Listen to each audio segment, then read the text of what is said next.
Elizabeth Warren has been one of the most arduous critics of the legacy financial system. And of course, as cryptocurrencies like Bitcoin have shown up, I and many others thought that she would actually embrace this brand new technology. The thought process is this is a fair, transparent, immutable ledger. Anyone in the world has access to it. There's immense advantages, both from a superiority in technology, but also in terms of the impact it can have on society compared to the legacy system. But that is not the position that the politician has taken.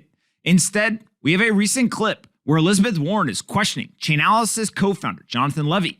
She's specifically concerned about the use of Bitcoin and cryptocurrencies to help Russians evade sanctions. And as you'll watch this, you'll see the big question is, does she actually want to learn? Or is she simply trying to push a narrative? Here's the video so you can take a look for yourself.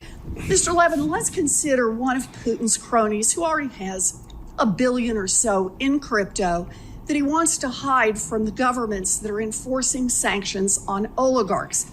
Now, can this oligarch make it harder to trace his money if he hops from one blockchain to another, if he deposits those tokens into a couple of wallets that don't require him to provide identifying information, and if he uses a mixing service that launders his money with other people's money?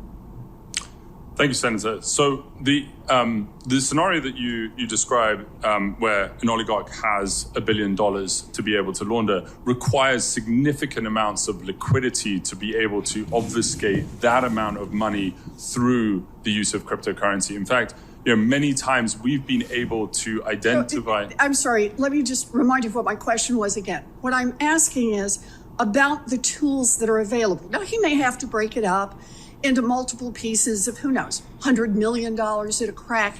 But the question I'm asking is, does hopping from one blockchain to another, does depositing tokens in a couple of wallets that don't require him to provide identifying information, and does using a mixing service all make it easier for him to hide his money?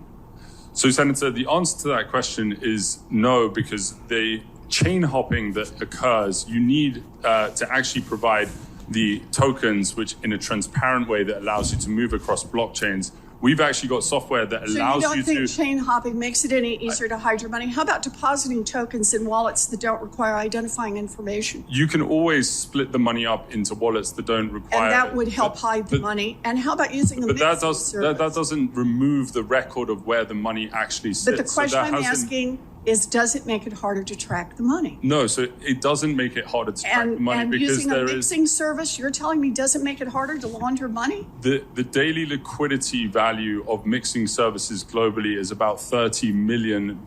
So you might have to do this day by day? And we have done extensive work in tracking large sums of money through mixers that have led to the arrests of people and the disruption of their activity. I'm actually a little surprised by your answer, since you charge a lot of money to untangle and track assets through the system, and the system keeps developing more ways to obscure that money, and that's part of what you advertise. Now, of course, if you actually are concerned about are Russians using Bitcoin and cryptocurrencies to evade sanctions, you probably want to understand how the systems work. Do we have the technology to actually make sure that this isn't happening? And that seems to be exactly what the Chainalysis founder is trying to do here. But Elizabeth Warren continues to press and try to say, maybe he doesn't understand how this works. She's surprised by his answers. Well, that's the beauty of a transparent, open, immutable ledger. We can see every single transaction. But one of the interesting aspects is that even though the system is transparent, there's still protection of financial privacy for those that are doing nothing wrong. That's the aspect of pseudonymity that is introduced onto the Bitcoin blockchain. There's going to be much, much more to come for this story. But ultimately, I think what we have to ask ourselves is, do we want to actually put forward legislation that's thoughtful and has some sort of value to it? Or are we simply looking to push forward a public narrative?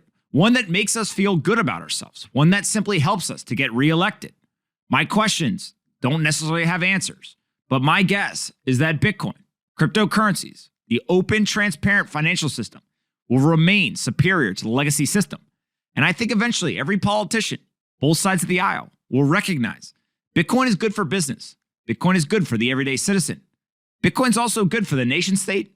Bitcoin's good for the politicians. And we should do everything we can to embrace this brand new technology. Hey you, did you like this video? Great, we make 5 of them a day and post them here on this channel. Make sure you're subscribed, like the video, and see you next time.